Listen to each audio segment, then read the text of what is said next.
Para santri di Yogyakarta menggelar aksi demo di kawasan titik 0 km Yogyakarta pada Senin 19 Desember. Aksi itu mendesak Presiden Prabowo Subianto menolak pengunduran diri Gus Miftah dari utusan khusus Presiden. Bahkan para santri akan mencari sosok pertama yang menyebarkan video tersebut. Dikutip dari Tribun Jogja, aksi itu diberi tajuk Santri Jalanan Melawan. Koordinator aksi Indra Eka Putra menegaskan bahwa keputusan untuk mundur tersebut tidak seharusnya terjadi.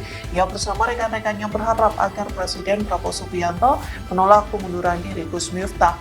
Masa menilai Gus Miftah merupakan sosok yang banyak memberikan kontribusi positif selama menjalankan tugasnya, baik sebagai pendakwa maupun pembina masyarakat.